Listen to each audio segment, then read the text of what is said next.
Hey, good afternoon, Saints. Good afternoon. Well, I wanted to go over, I know I did yesterday, the Acts and book of Acts, finished up the book of Acts and Romans under the word of the New Testament. And because generally I do on Sunday the advanced Bible reading, so in the Apocrypha. And so I wanted to go over that today. Oh, it's interesting. Oh, it's very interesting. So I told you we already finished up Second Esdras. We finished up Second Esdras, and that was very interesting in the Apocrypha. And hopefully by now y'all got it. Y'all should have it. Shoot, it's part of the books. Part of the 70 books. Remember, they published the 24 at first, and in the 70 they kept hitting. It's part of the 70 books. So, well, we're going to continue in the book of Maccabees. Now, the book of Maccabees, first book of Maccabees, man, it's deep. This goes all the way back to around 332 BC. 332 BC, during the reign of Alexander the Great. How he went conquering and conquering. And then you had another king, the Seleucid kingdom, pop up, whose name was Antiochus, king. He was held hostage in Rome, the Ephraim. He was like the first Antichrist. So this gives you an idea on what the Antichrist is going to look like, and this also ties in with the book of Daniel, chapter 11. So I did a little research, y'all. Did a little research. So Daniel 11, been trying to figure out the ram and the goat, the Medes and the Persians and the Grecians. Hey, Alexander the Great's kingdoms, his 4 kingdoms, well, 5 kingdoms, they was all defeated by the Romans. The Greeks, these are the Grecians. They took over. They ran over Medes and Persia. It was they pretty much went around conquering Mede and Persia. I don't know if y'all can see it. Okay, let's see. Okay, all that green, they conquered all that. Which today would be what? Turkey. They conquered Turkey, Iraq, Iran, Syria, and even parts of Egypt, Ethiopia, and Saudi Arabia, and even in far east, further east than that. Okay, that was the Grecians. Okay, the Greeks, who also did what? Translated the name of our Lord and Savior from Jesus to Jesus. So they had their part in translating the name of Yeshua or Yehoshua into Jesus or Jesus. The Greeks and the Latins. You can look it up. Look it up. The Greeks and the Latins made the name of Jesus or Jesus, because it was nowhere in the Hebrew text. Because Yehoshua or Yeshua was in the Hebrew text 218 times. The name of Yeshua is in the Hebrew text over 218 times. The Greeks and the Romans, well, I say the Greeks and the Romans, the Greeks and the Latins, they came up with the name Jesus. Okay? And the Latins came up with the name Jesus. There's nowhere near in the Hebrew text. Hebrew text is Yeshua. So these same Greeks and Latins, so-called Latins, okay, during the reign of Alexander the Great, I don't know if y'all remember that in high school or school, Alexander the Great, he conquered Turkey, Iraq, Syria, and Iran, and Saudi Arabia, and Ethiopia, and Egypt. So So in the first book of Maccabees, what we're about to get into, talks about the reign of one of the first Antichrists. Now he killed up all these Jews because he proclaimed himself to be the image of God.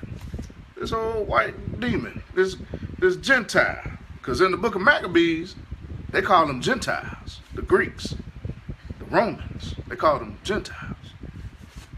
So this Gentile made himself the image of God. King Antiochus. He even had his own coin that they tried to make the Jews worship and spend their money on. Called himself the image of God. King Antiochus. Oh, Antiochus. The sixth. I guess that's what it is. Or the fourth, one or two. All right. So, first book of Maccabees deal with King Antiochus. Okay.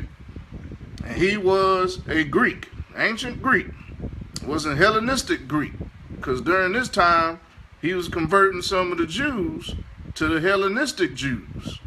And the Hellenistic Jews and the Hellenistic Greeks, they did what? What was their religion? What was their religion? Their religion was at the Greek gods. Their religion was at the Greek gods. Ancient Greek religion, I'm looking up. Says many of the ancient Greek people recognized the major Olympian gods and goddesses called Zeus, Poseidon, Hades, Apollo, Aphrodite, Ares, and such, and so forth. Okay, the religious practices of the Greeks, who same people who named Jesus in the Bible, the Greeks and the Latins did, not the Hebrews. His name is Yeshua or Yehoshua. Let's get that right. Okay. It says the religious practices of the Greeks extended beyond mainland Greece to the islands and coasts of Iona and Asia Minor, which is to Magna Graecia, which is Sicilia and southern Italy. Okay. So King Antiochus, he named his state Antioch. Remember Antioch?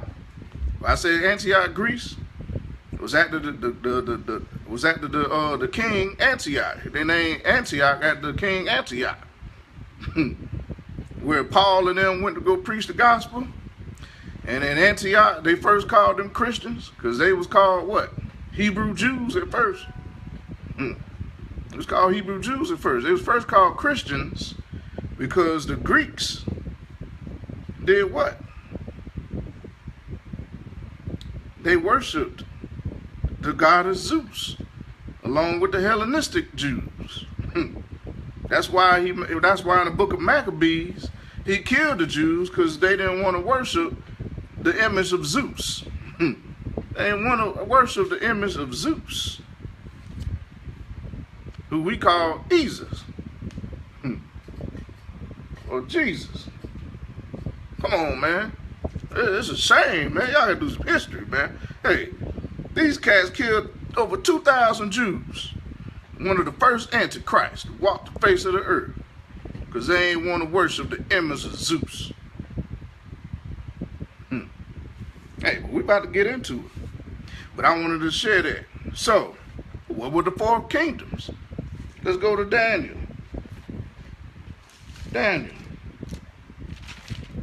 Chapter...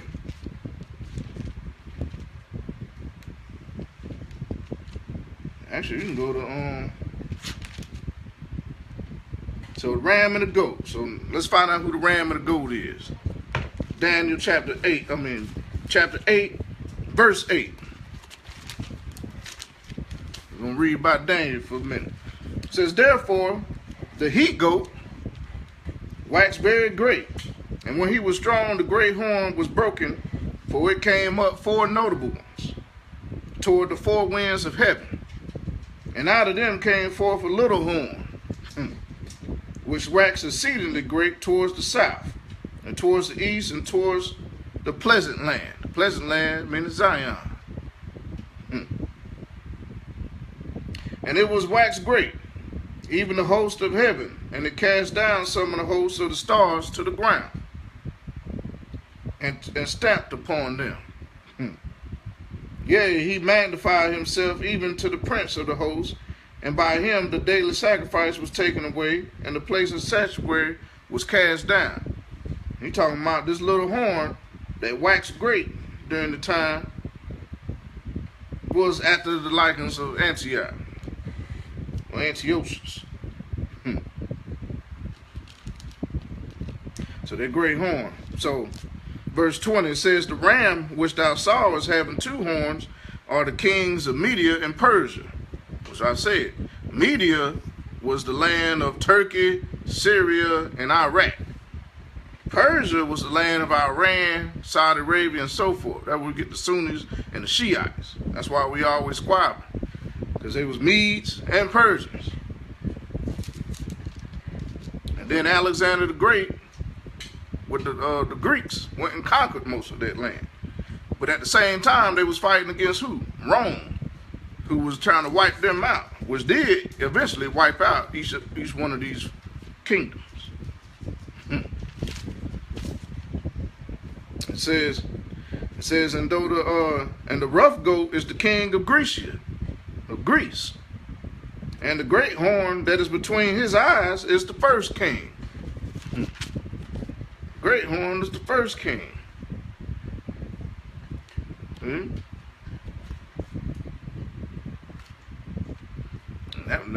great horn between the eyes is the first king. So the kingdoms were the Antichnoids, 306 BC to 168 BC, and they got overthrown, and they overthrew the Antipatroid kingdom swiftly in 302, between 302 and 294 BC. That was the first kingdom of the Greeks. Then you had the Ptolemaic kingdom of the Greeks, and they went down into Egypt. And what they did, when they went to Egypt, they went kicked out, or I'm gonna say kicked out. They pretty much took over the kings, the pharaohs of Egypt. Remember the old black pharaohs of Egypt, and they brought the Greeks down there with their own Greek gods and all that other stuff. Let's read it. The Ptolemaic kingdom was an Hellenistic kingdom based in Egypt.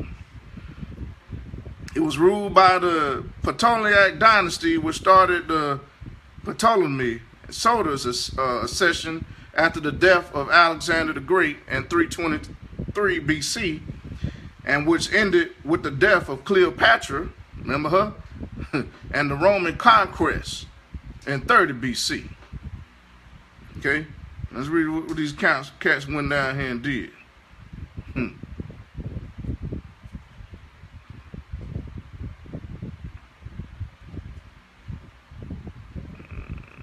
See if I can find it.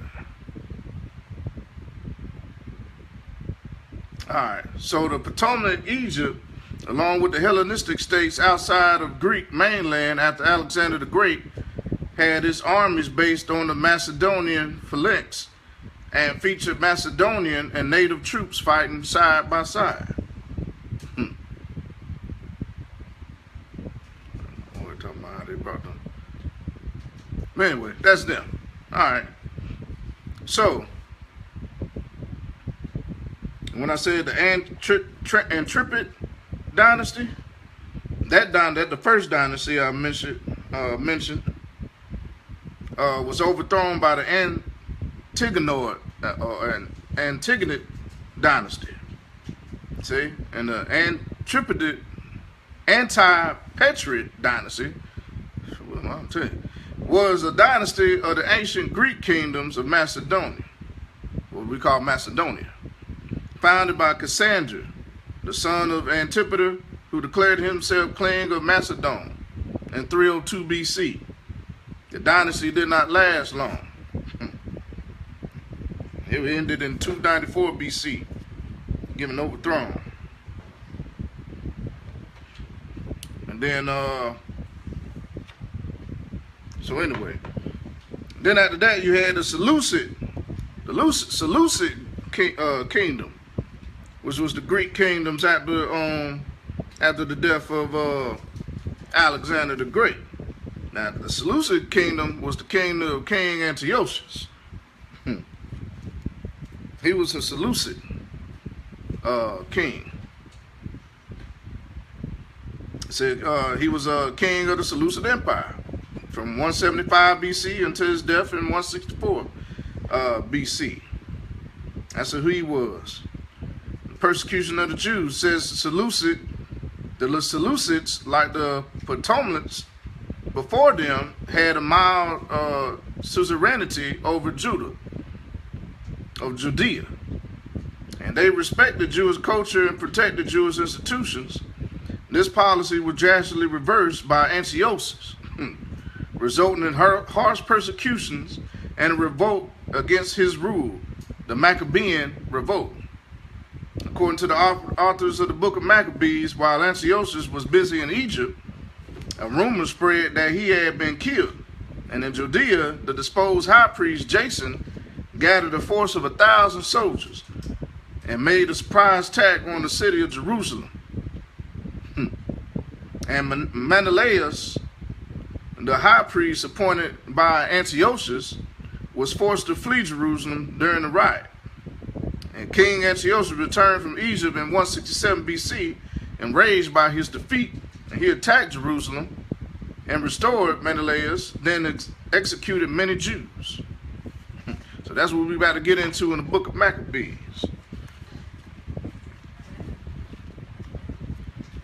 But Daniel 11, let's go to Daniel 11. We're talking about these kingdoms. So now you're going to figure out who these kingdoms is.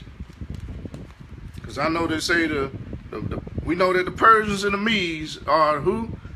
The Iranians and pretty much the Iraqis and them, Sunnis and Shiites. But before they were, and their kingdom was overtaken by who? Alexander the Great, the Greeks. Okay? And who was trying to take over the Greeks and the Persians and the Medes? The Romans. The Romans. So basically the Greeks was fighting against Islam, portions of Islam and Judeans, the Jews. And Romans were trying to fight against the Greeks, the Jews, and the Islam, and the Africans in Egypt. They were trying to take over the whole thing. So now we're going to find out how they try to do that. Romans in Daniel chapter 11. Says, also I in the first year, verse 1 says, also I in the first year of Darius the Mede, even I stood to confirm and to strengthen him. And now will I show thee the truth. Behold, there shall stand up yet 3 kings in Persia. 3 kings in Persia. So we know that land of Persia is over there in Iran and whatnot. Okay? In Persia. Well, Babylon and all that good stuff is at. I don't know if y'all can see. Anyway, the green part, I'll just show you, that's Persian meat. And that was overtaken by by Alexander the Great. And succeeded by all the 4 kingdoms after that. Okay. And at the same time, they was fighting against the Romans and Islam, or the Muslims. It says, and now I'll show thee the truth. There stand up 3 kings of Persia, and the 4th shall be richer than they all, and by his strength, through his riches, he shall stir up against the realm of Grecia. Against the realm of Grecia. So all that green I'll show you, that was part of the realm of Grecia. And a mighty king shall stand up that shall rule with great dominion, and do according to his will. And when he shall stand up, his kingdom shall be broken, and shall be divided towards the 4 winds of heaven, and not to his prosperity, nor according to his dominion which he ruled, for his kingdom shall be plucked up, even for others besides those. So that's what we got. Medes and Persia end up getting split up, trying to come against the Greeks and the Romans, pretty much. Because in the end, the Greeks and the Romans end up coming together. They end up coming together in the end. And they still around today. We're about to get into that too. That's the fourth kingdom that we see in front of our face. All right, so it says, and the king of the south shall be strong, and one of his princes, and he shall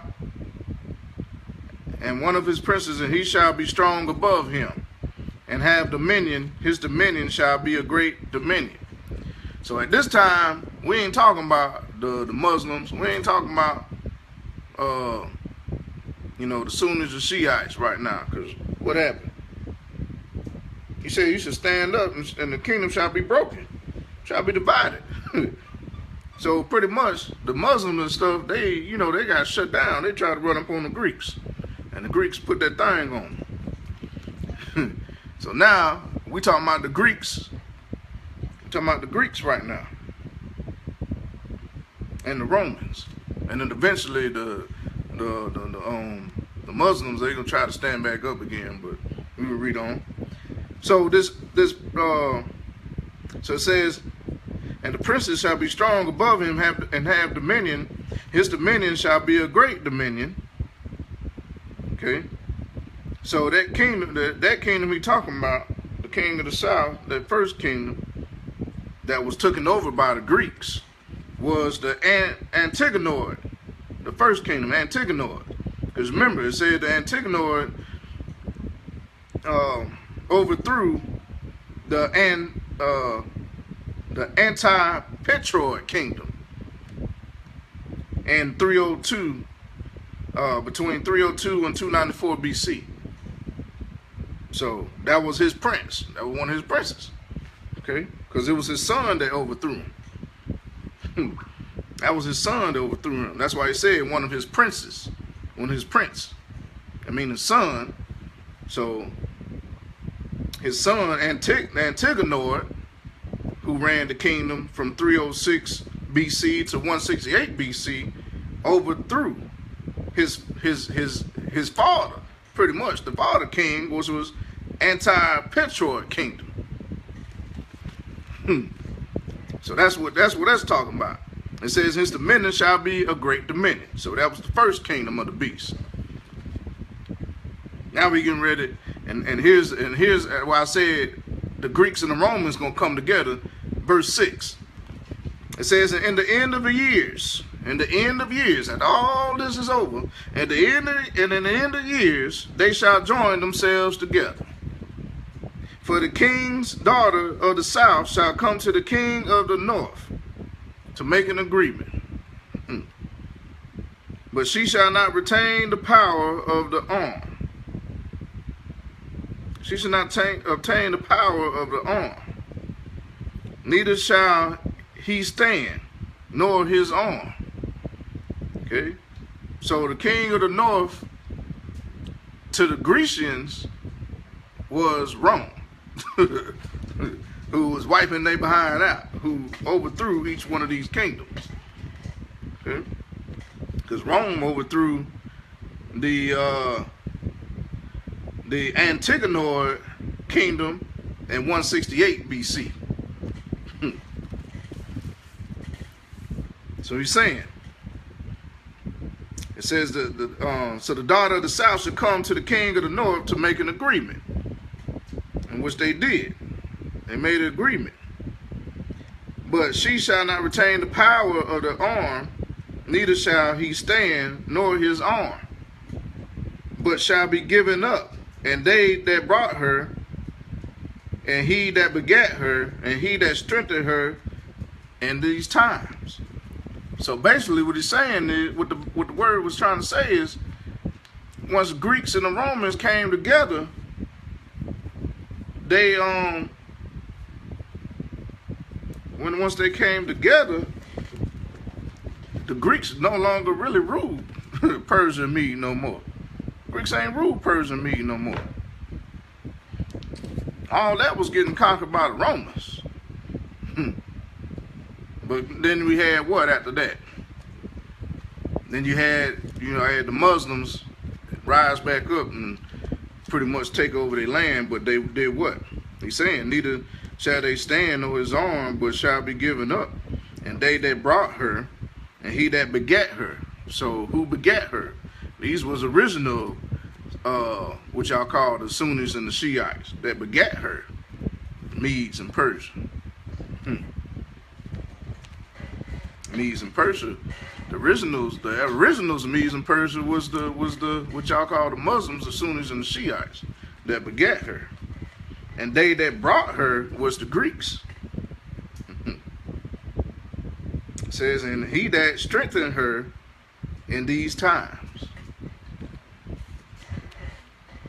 So there you go. So now you know that, the Sunnis Shiites they gonna stay fighting. But at one point in time, the Sunnis and Shiites, they was coming against who? The Greeks and the Romans. And us. So they were going against the Greeks, the Romans, and Israel and Jerusalem. Because you remember the Catholic Church, who was after who? The Holy Roman Empire went back into Jerusalem and forced the Muslims out through Christianity. We're going to get in that too. So, hey. Now, verse 7. It says, but out of a branch of her roots shall one stand up in his estate, which shall come with an army and shall enter into the fortress of the king of the north, and shall deal against them and shall prevail. Okay. And shall also carry captives into Egypt their gods with their princes. So we're talking about the Greeks again. Now we're talking about the Greeks. Okay? Talking about the Greeks. So it says, so shall enter into, but out of the roots of the estates which shall come with an army shall enter into the fortress of the king of the north, and shall deal against them and shall prevail. So this kingdom we're talking about is the Ptolemaic kingdom, which went down into Egypt and brought into Egypt their Greek gods. The bird, Zeus, and all that stuff. That's how they got all that the Egyptian crazy stuff, because they brought it in there. They brought it in here. Brought it in there. So that's how we know we're talking about the Potomac.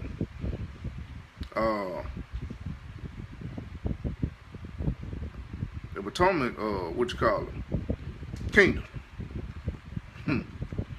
Because it says under the Potomac kingdom, or the Ptolemies, however you can pronounce it, it says the Jews who lived in Egypt had originally immigrated from Israel. So now we know how the Israelites got into Egypt, because it said the Jews who lived in Egypt had originally immigrated from Israel. Okay, so the Israelites went down there into the land of the Hamites in Egypt, and it said, let's read on, it says, the Jews absorbed Greek. So the Jews, when they went down there, they absorbed the Greek, because at that time, the Greeks had went down there and did what? They took over the land. They took over the land. They took over the land. It says the Potomac kingdom was diverse in the people who settled and made Egypt their home on this time. And this was during 305 BC. 305 BC. Okay, so time of 305 BC, these Potomac kingdom, the Greeks, okay, the Gentiles, went down into Egypt. So that's how you get all these stories of all this whitewashing of these white folks in Egypt. That's because the Greeks went down into Egypt and said what? And made it their home on this time. And during this period, the Macedonian troops under the Potomac peoples were given land grants and brought their families, encouraging tens of thousands of Greeks to settle the country, making themselves the new ruling class. So there you go. And it says the native Egyptians, who are native to Egypt in that land. And this was before the Arabs came in, by the way. The black people, the Hamites, the Africans, was native Egyptians. It says the native Egyptians continue having a role, yet a small one, in the Ptolemaic government, mostly in lower posts, and outnumbered the foreigners. Who, if I was a Greek, a white Gentile Greek, because that's what Antioch was, okay, and I went down into Egypt, took my white behind down into Egypt, okay, and told what? He said, encouraged tens of thousands of Greeks under the Ptolemaic kingdom.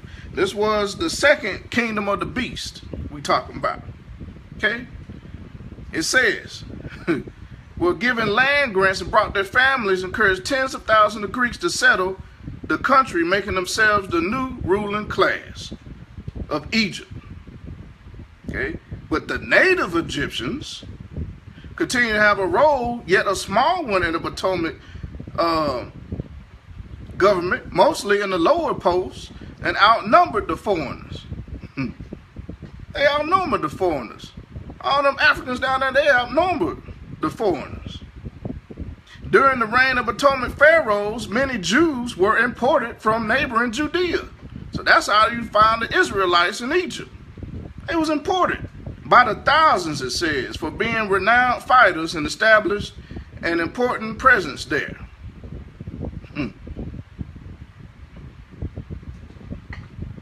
And it says, and other foreign groups settled during this time, and even Galatian mercenaries were invited. Of the aliens who had come to settle in Egypt, the ruling group, Greeks, were the most important element. Even though they was outnumbered, them white Greeks from Greece was outnumbered. They was the most important class. Now, you can look that up on the Ptolemaic Kingdom on Wikipedia. Okay, all right. So now we know what that happened with that. So, like I said, them Jews, they was what? They was imported. It says the Jews absorbed Greek, the dominant language. So this is when the Jews in Egypt, in the time of 305 BC, started speaking Greek.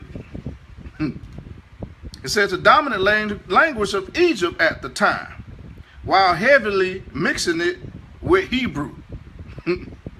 It was during the period that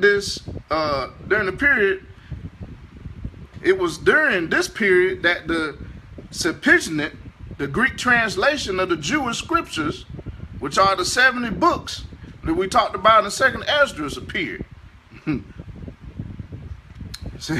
So the Greeks translated of the scripture, of the Jewish scriptures, appeared. And it says the Septuagint was written by 70 Jewish translators. So the Greeks, that's where we got the name Jesus from Jesus. In Latin, name Jesus in their translation. But the Hebrew name is Yeshua or Yehoshua. So let's call our Lord and Savior by his correct name. Because the same Greeks that went over down there to Egypt, made the slaves and all that stuff, changed the name of the book. Changed the name in the book of the Bible that we have today. You can give them credit. It made it a non-effect. Because what I told you, they got that name of Jesus from what? Slave ship named Jesus. All right. But I ain't saying that you can't call on the name Jesus, he ain't going to hear you. Because what?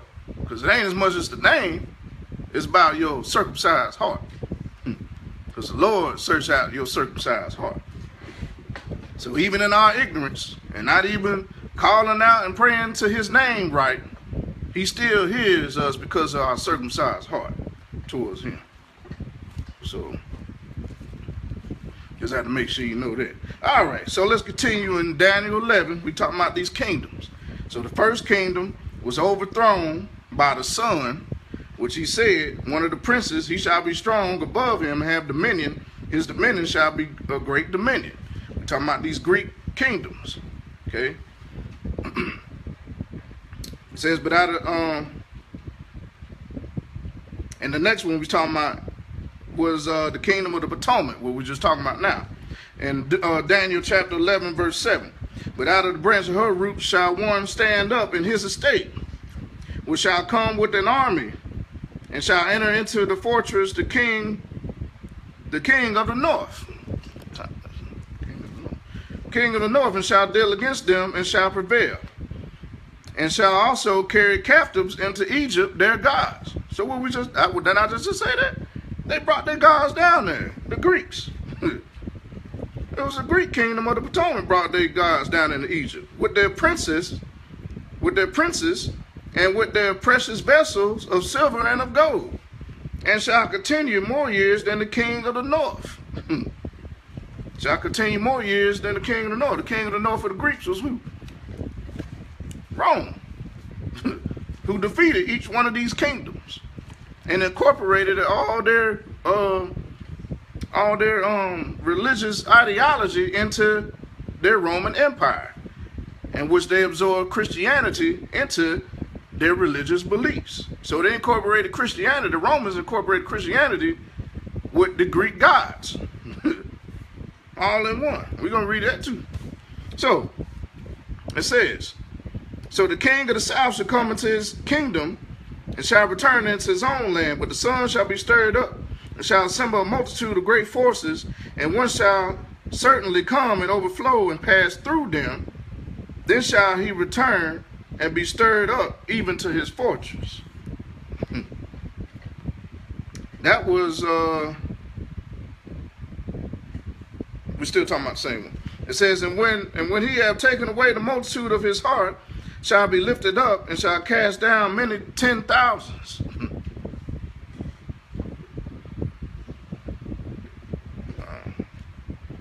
Many 10,000s.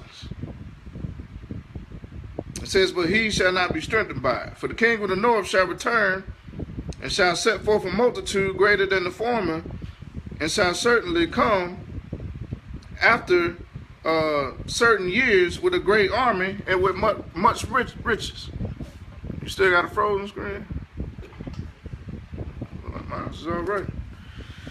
All right.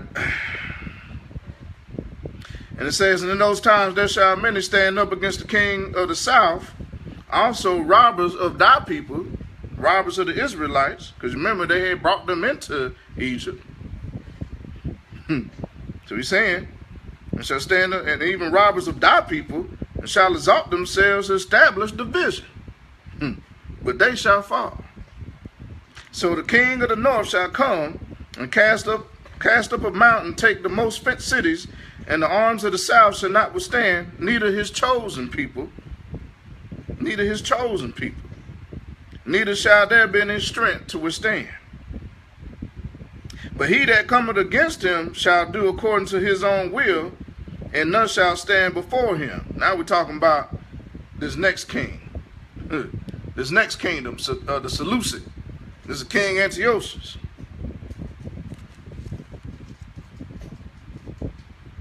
It says, and none shall stand before him, and he shall stand in the glorious land, in the land of Zion, and which by his hands shall be consumed. During this time, when they destroyed the second temple during this time, around this time. Well, they destroyed, had a part in destroying, making war against Israel and Jerusalem at the time. It says, and by his hand shall be consumed. And he also set his face to enter with the strength of his whole kingdom. And the upright ones with him. So the upright ones he talking about are the Hellenistic Jews that we're getting ready to read. Those are Hellenistic Jews. He said, the upright ones with him. Thus shall he do. And he shall give him the daughter of women, corrupting her. But she shall not stand on his side, neither be for him. I'm talking about the daughters of Zion. It says, and after this shall he turn his face unto the islands, and shall take many. But a prince for his own behalf shall cause the reproach offered by him to cease. Without his own reproach he shall cause it to turn upon him. And that was the kingdom of Adalid, during the time of 282 BC and 133 BC.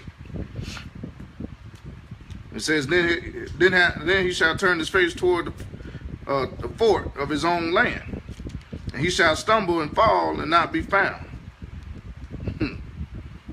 So that was that Antilid kingdom, because it ain't last long. It really didn't. And the last one didn't last long either. The last one, the last kingdom before the Roman Empire took over, was called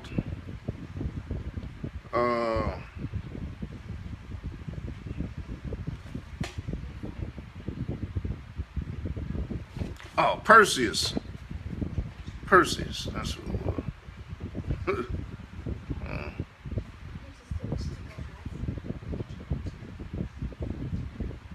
was. Perseus of the Maccabees, Maccabees.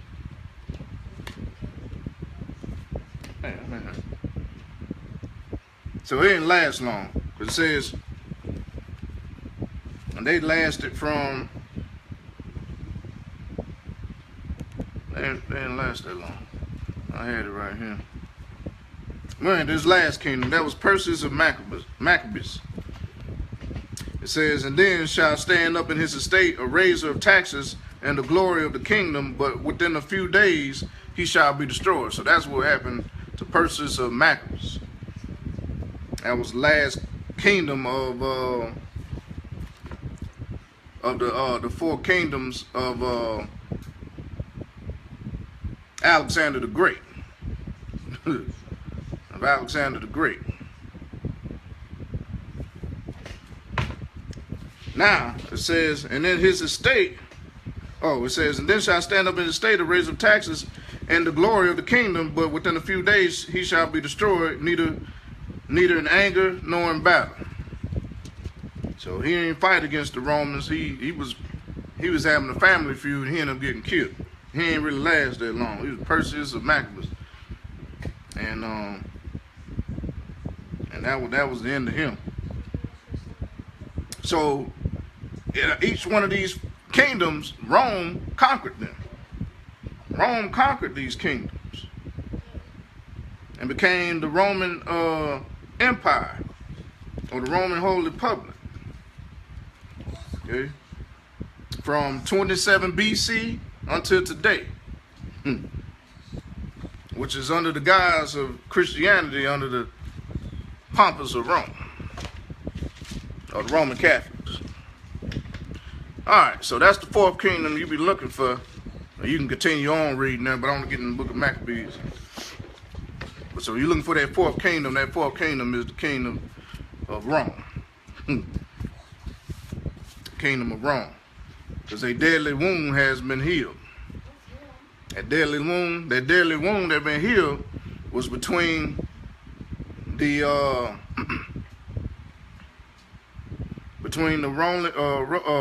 Holy Roman Catholic Church and the Russian Orthodox Church.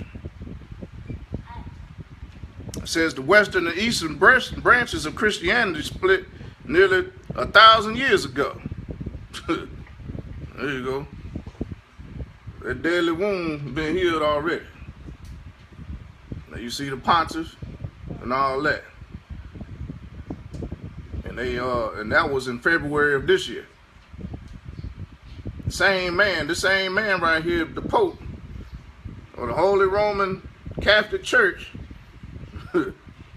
sat in the king's seat of David in Jerusalem earlier this year and had communion, declaring himself to be king. Same Pope that said that Jesus died in vain. Come on, you gotta watch this dude, because the Bible told us in Revelations who he looked like and who the daughters was of his. But we can get in that a little bit. Let's get on to First Maccabees. First Maccabees, chapter 1, verse 1. Talking about Alexander the Great still. That's why I went over there, so you can know who we talking about in these kingdoms. So, First Maccabees, chapter 1, verse 1 says, after Alexander, the son of Philip, it was Alexander the Great, son of Philip, fourth or something like that, the Macedonian, who came from the land of Kittim, had defeated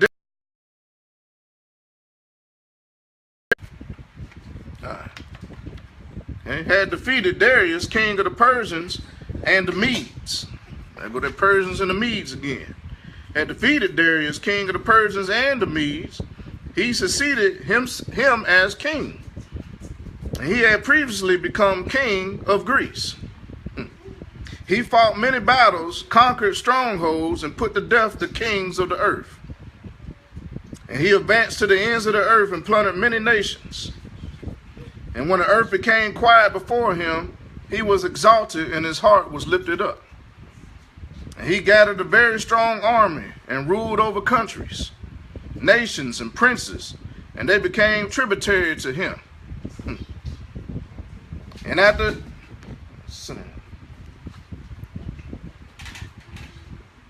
this he fell sick and perceived that he was dying. So he summoned his most honored officers, who had been brought up with him from youth, and divided his kingdom among them while he was still alive. So that's how we got all these other kingdoms divided. He divided them kingdoms into these 4 kingdoms. Okay. Now it says, and after Alexander had reigned 12 years, he died. Alexander the Great. It says, and then his officers began to rule, each in his own place, and they all put on crowns after his death. And so did their sons after them for many years, and they caused many evils on the earth.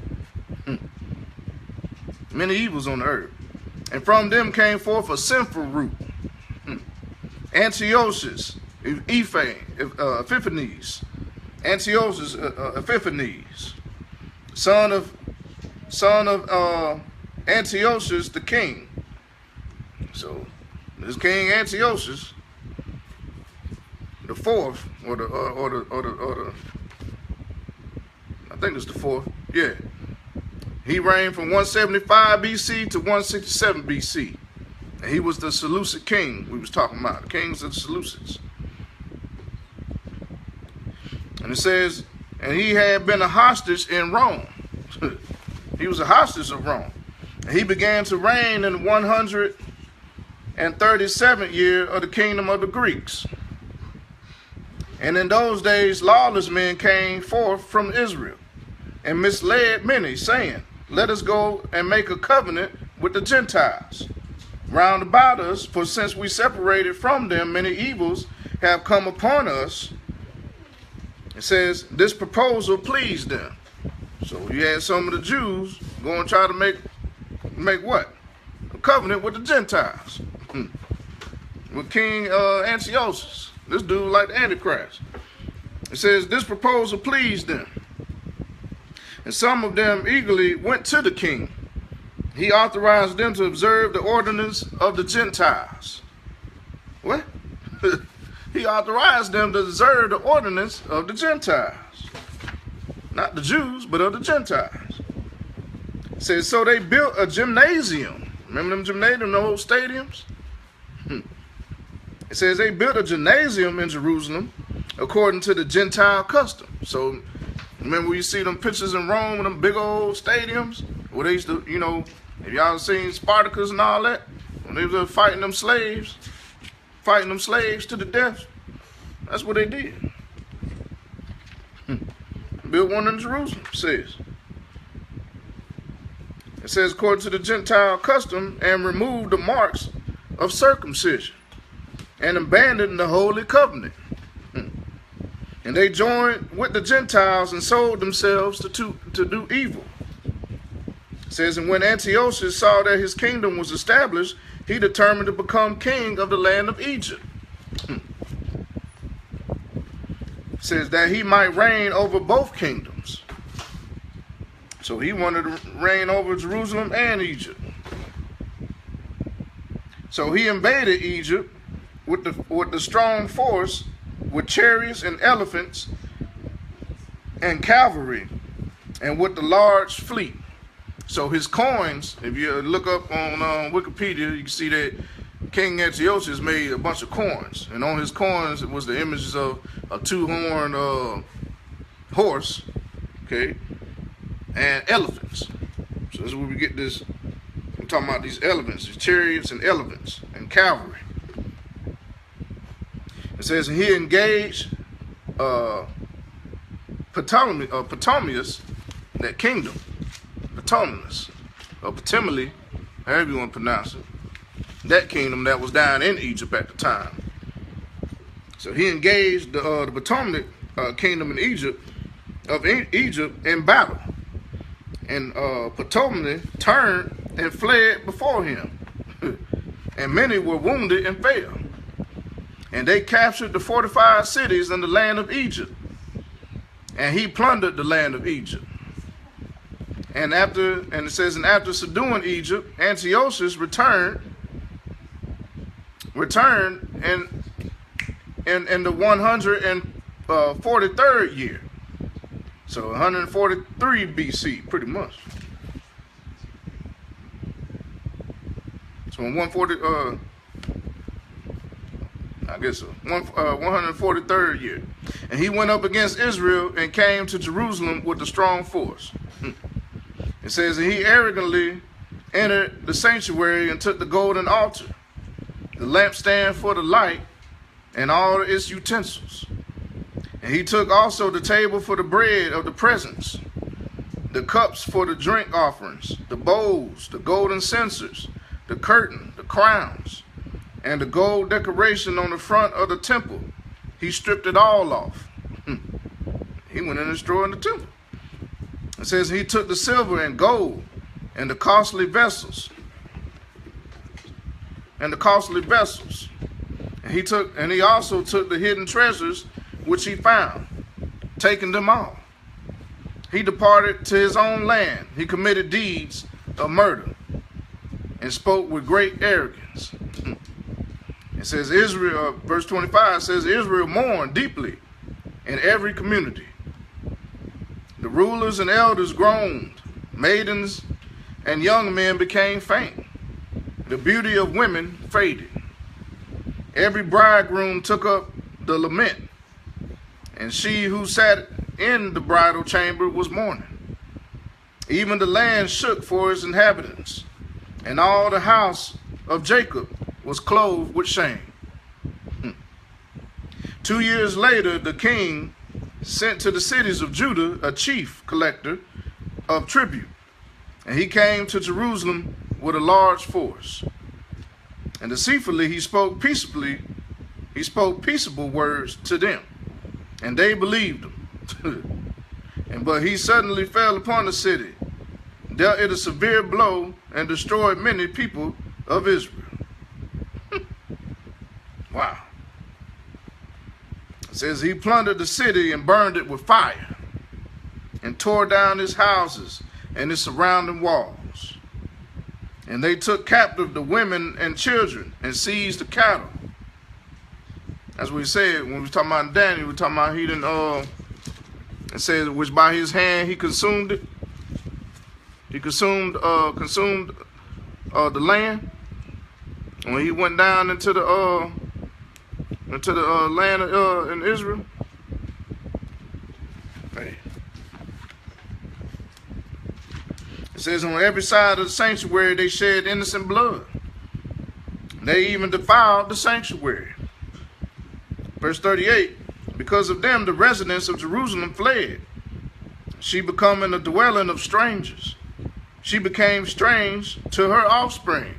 So he said, hey, them Greeks, them old Greeks, went in Jerusalem, then burned the city, then defiled the sanctuary, and tore down all the stripping,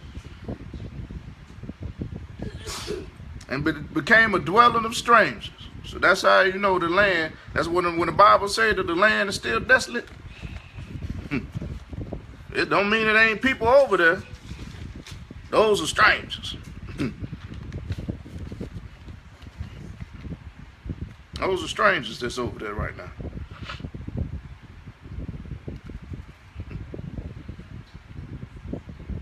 And it says, because of them, residents of Jerusalem fled. She became a dwelling of strangers. She became strange to her offspring, and her children forsook her.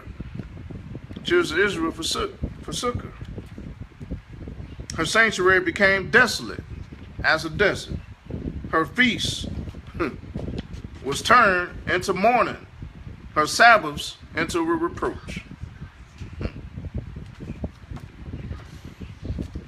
And it says, her honor into contempt. Her dishonor now grow as great as her glory. Her exaltation was turned into mourning. Then the king wrote to his whole kingdom that all should be one people. That's why I said this dude was like the Antichrist. He went down there and divided the land, destroyed the temples, defiled it. And then he said, wrote to the whole kingdom, said that all should be one people. Well, ain't we hearing this one word religion? All religions got to unite unto it, coexist. It was the same stuff the Antiochus did back then. Trying to get all the religions to be all one people. Because during that time, remember I showed you that the Antiochus and the Greeks, they had reign over all of Egypt, Ethiopia, Turkey, Syria, Iraq, Iran, and Saudi Arabia. That's where they got this coexist crap from. They want all the religions of the earth to come together to be one. And who the head of that? Pope Francis. Of what? The Holy Roman Church. Now I know they say, well, they dropped that title a long time ago. What the Bible said. Can an Ethiopian turn their skin white? Shoot. Get out of here. Alright, so they want to be one people, it says. It says, and that each should give up his customs. So he's saying he want all of them to give up their customs to be one people. Let's coexist with each other. It says, and all the Gentiles accepted the command of the king. Many, even from Israel, gladly adopted his religion. What religion? Christianity. Because after Rome conquered Greece, King Antiochus and all them, he didn't get rid of their religion. Their religion was of what? Zeus, Aphrodite, and all the Greek gods. And they incorporated that into Christianity because Christianity became the religion of Rome. It became the religion of Rome. Right here. Look up religion in ancient Rome. Religion in ancient Rome. It says ultimately Roman polytheism was brought to an end with the adoption of Christianity as the official religion of the empire. And they incorporated the Greek mythology, what I call it, of these Greek gods, Zeus and them, because that's what he was trying to get the Jews to worship, Zeus. So, but here we go. He says many, even from Israel, these Hellenistic Jews, these fake Jews, gladly adopted his religion. Like we seeing today. That's why you see the daggone rabbis up there with the Amins And you see the Buddhist people and the Roman Catholics standing on one stage talking about coexist. They're doing the same thing. It says, and they sacrificed to idols and profaned the Sabbath. So they didn't move from Saturday Sabbath worship to moved it to Sunday to worship the sun god Apollo after the Greek religion of Apollyon. That's where they get this from. It says, and the king sent letters by messengers to Jerusalem and the cities of Judah, and he directed them to follow customs strange to the land. It says to forbid burnt offerings and sacrifices and drink offerings in the sanctuary, to profane Sabbaths and feasts, to defile the sanctuary and the priests, to build altars and sacred precincts and shrines for idols. That's where we get all this Roman Catholic idolatry worship from. That's where we get this crap from, man. That's why the Lord is still angry with us.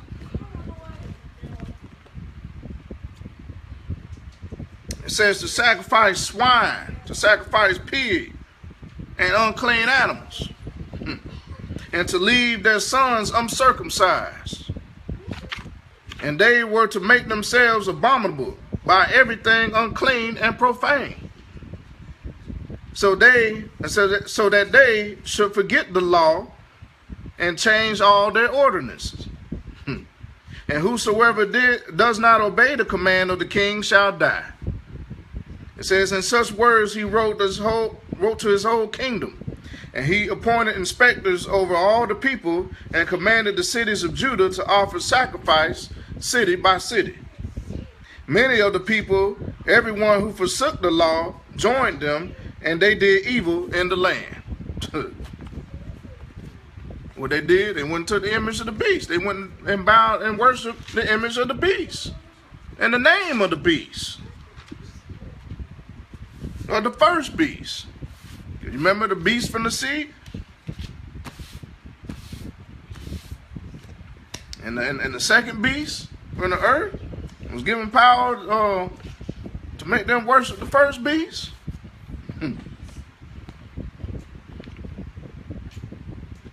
It says, verse 53, it says, and they drove Israel into hiding in every place of refuge they had.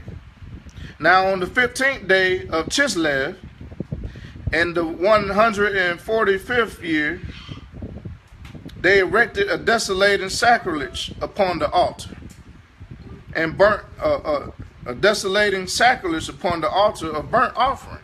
So in other words, they erected, meaning they done stood something up. They done put some type of graven image on the burnt offering altar. It says they also built altars in the surrounding cities of Judah, and burnt incense at the doors of the houses and in the streets. It says the books of the law, the Torah, the books of the law, which they found, they tore into pieces and burned with fire. Where the book of the covenant was found in the possession of anyone, or if any, it says where the book of the covenant was found in the possession of anyone, or if anyone adhered to the law, the decree of the king condemned him to death. Now don't that sound like the Antichrist? Don't you think he's going to take these books of the law from us again and commend us to death during the reign of the Antichrist, when he really get kicking up? That don't come down to the worship hall and worship their God that they erected upon the altar of the Most High in the last days. Come on now. Cause all those, both small and great, to worship the image of the beast in the name of the beast, and receive his mark in their right hand on their forehead. All those names and all those who are not written in the Lamb's book of life from the foundation of the earth.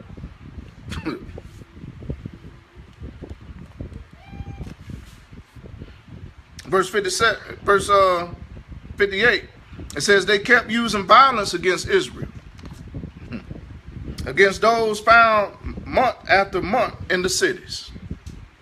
And on the 25th day of the month, they offered sacrifice on the altar, which was upon the altar of burnt offering.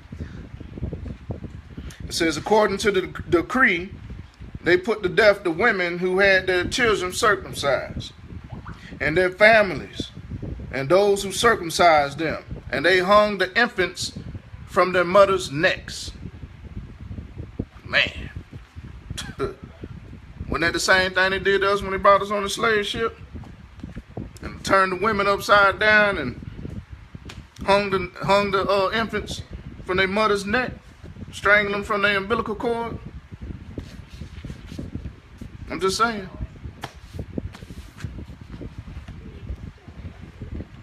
It says, but many in Israel stood firm and were resolved in their hearts not to eat unclean food. They choose to die rather than to be defiled by food or to profane the holy covenant. And they did die. They kept the faith to the grave. It says, and very great wrath came upon Israel. It says, First Maccabees chapter 2, it says, and in those days, Mattathias, the son of John, son of Simeon, a priest of the sons of Jorah, moved from Jerusalem and settled in Modin. He had 5 sons: John, surnamed Gaddi, Simon called Thassi, Judas called Maccabees, or Maccabeus, Eleazar called Avran, and Jonathan called Aphos. And he saw the blasphemies being committed in Judah and Jerusalem, and said, alas, why was I born to see this, the ruin of my people, the ruin of the holy city, and to dwell there when it was given over to the enemy, the sanctuary given over to aliens, meaning strangers and foreigners. It says, her temple has become like a man without honor. Her glorious vessels have been carried into captivity. Her babies have been killed in her streets. Her youths by the sword of the foe. What nation have not inherited her palaces, and has not seized her spoils? All her adornment has been taken away, no longer free. She has become a what? A slave. Hello. So the Israelites became slaves during this time of 168 BC. It was said that 80,000 Israelites was lost, and 40,000 Israelites was killed, enslaved, of the same number.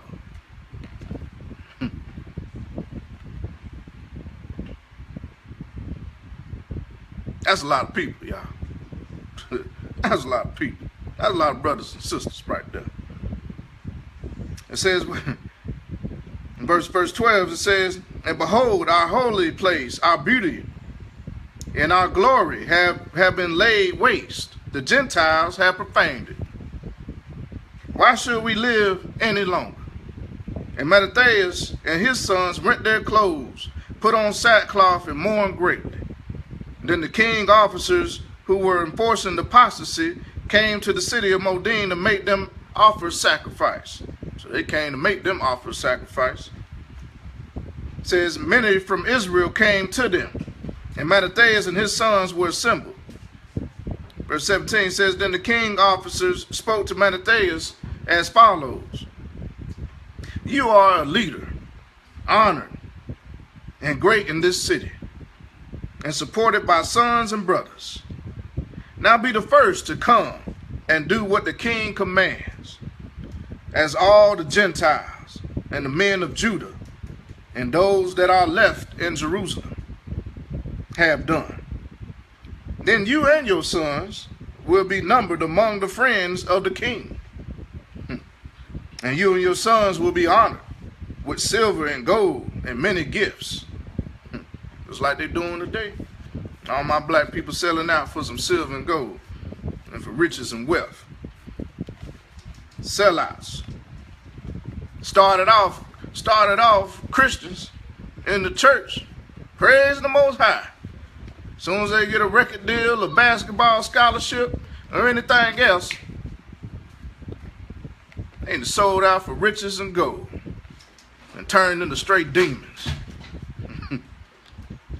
Turned into straight demons. It says, but Mattathias answered and said in a loud voice, even if all the nations that live under the rule of the king obey him and have chosen to do his commandments, departing each from the religion of his fathers. That's why I said, y'all got to watch this coexist stuff, because this coexist is the part of the fourth kingdom. This coexist crap they pushing up from the Roman Catholics, it's the same stuff they did back then. He's saying if departing each from the religion of his fathers, yet I and my sons and my brothers will live by the covenant of our fathers. I mean, we ain't coexisting nothing. The Most High ain't sharing his glory with no other God. Y'all know that. You better know it. Verse 21 says, far be it from us to desert the law and the ordinances. We will not obey the king's words by turning aside from our religion to the right hand or to the left. It says, when he had finished speaking these words, a Jew came forward in the sight of all to offer sacrifice upon the altar of Modin, according to the king's command. When Mattathias saw it, he burned with zeal, and his heart was stirred, and he gave vent to righteous anger, and he ran and killed him upon the altar.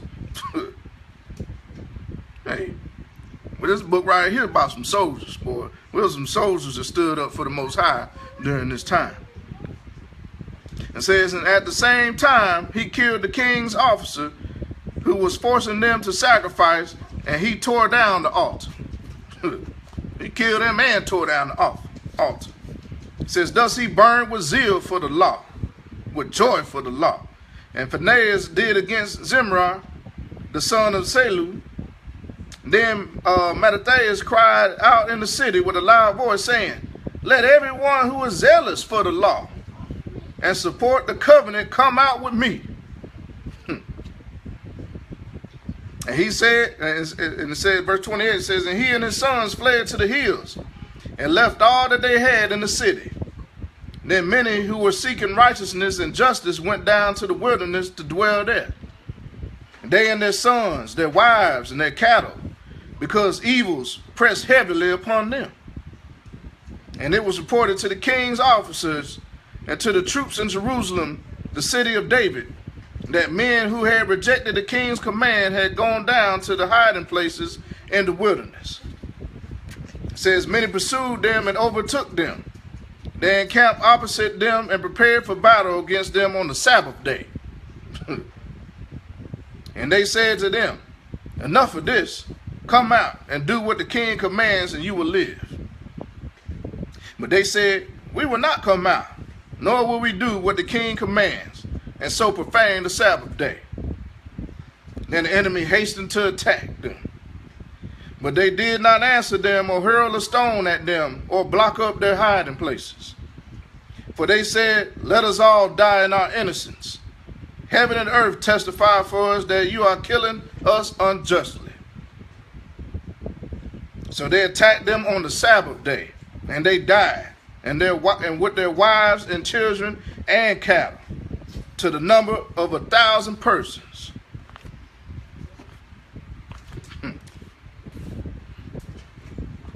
It's funny how all these strangers in our land want to talk about the Holocaust, but you don't never hear them talk about this atrocity.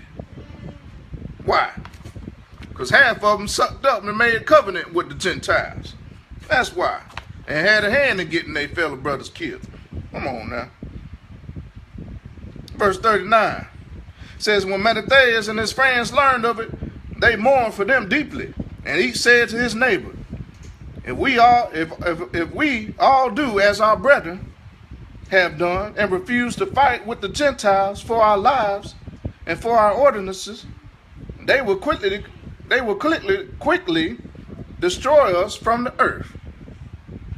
So they made the decision that day, let us fight against every man who comes to attack us on the Sabbath day. And let us not all die as our brethren died in their hiding places. So they were ready for war. That's what I'm talking about. And y'all gonna have to be ready for war too, because when the Antichrist comes with his little reign in these last days, you're gonna have to fight for the Most High. If you come to it. It says then, there united with him a company of Hasidians, mighty warriors of Israel, everyone who offered himself willingly for the law. And all who became fugitives to escape their troubles joined them and reinforced them. And they organized the army and struck down sinners in their anger and lawless men in their wrath. The survivors fled to the Gentiles for safety. And Maccabees and his friends went about and tore down the altars. They forcibly circumcised all the uncircumcised boys that they found within the borders of Israel. They hunted down the arrogant men, and the work prospered. And the work prospered in their hands. They rescued the law out of the hands of the Gentiles. They took back the word, y'all, from the hand of the Gentiles and kings. And they never let the sinner gain the upper hand. Time for us Israelites to take back this word, y'all. They running them up with it. They making it of none effect today. They can't even get the name of Yeshua right.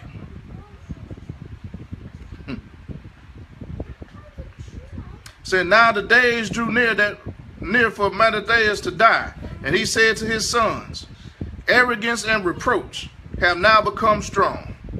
It is a time of ruin and furious anger. Says, now my children, show zeal for the law, and give your lives for the covenant of our fathers. Remember the deeds of the fathers, which they did in their generations, and receive great honor and an everlasting name. An everlasting name, not Kunta, but an everlasting name. It says, was not Abraham found faithful when tested? And it was reckoned to him as righteousness. Joseph, in the time of his distress, kept the commandment and became Lord of Egypt. Phinehas, our father, because he was deeply zealous, received the covenant of everlasting priesthood. Joshua, because he fulfilled the command, became judge in Israel. Caleb, because he testified in the assembly, received an inheritance in the land. David, because he was merciful, inherited the throne of the kingdom forever.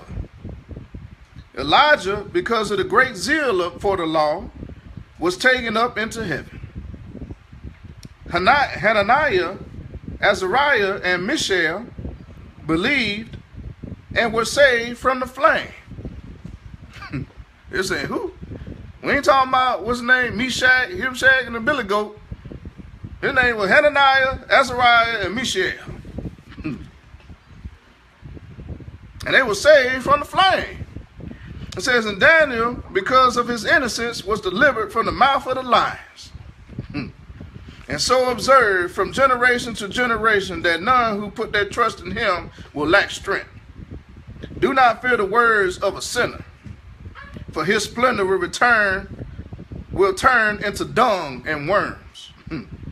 Today he will be exalted, but tomorrow he will not be found, because he has returned to dust, and his plans will perish. My children, be courageous and grow strong in the law, for by it you will gain honor. And now behold, I know that Simeon your brother is wise in counsel. Always listen to him. He shall be your father. Judas Maccabees, has been a mighty warrior from his youth. He shall command the army for you and fight the battle against the peoples. You shall rally about you all who observe the law and avenge the wrong done to your people. Pay back the Gentiles and fools, and heed what the law commands. Then he blessed him and was gathered to his fathers. He died in the 146th year and was buried in the tombs of his fathers at Modim. And all Israel mourned for him with great lamentation. And I'm going to leave it there. So we're going to pick it up this coming Sunday. 1 Maccabees chapter 3. I mean, hey, this book about some warfare, so he getting, I mean, hey, it's going to come down to that. It's a shame that some of my people, man, they ain't ready. They ain't ready to get with this. You're going to have to fight, not for your life, but for the covenant of your forefathers. Shoot, I'd rather go out fighting for the Most High than to take the mark and the image of the beast and go out like a sucker. So, because none of our people of Israel went out like suckers. They stood and fight when the Gentiles, the white man, the Greeks, because that's who it was. Unless King Alexander the Great was a black man, they was white when they went into Egypt and conquered, and when they went into Jerusalem and Judea. Hey, then the Greeks changed the name of Yeshua to Jesus. Come on, man. They should have never got their hand on this book. This book belonged to us. That's what he's saying. They went back and took the law from the Gentiles. They took back the law from the Gentiles. So y'all pray, man. Y'all want the Most High to hear y'all call him by his Hebrew name, his original name. Hey, we sitting here calling him the name that was made at the Gentiles for. You can go look it up yourself. Now, ain't just me talking. The Gentiles translated Yeshua into Jesus. The same Gentiles that set up there and killed all your people. 80,000 people was lost. 40,000 Hebrew Israelites was killed. And 40,000 was led into slavery. Now, you won't believe their report? What did Paul and them say? Who gonna believe our report? Hey. Y'all have a blessed day. Shalom.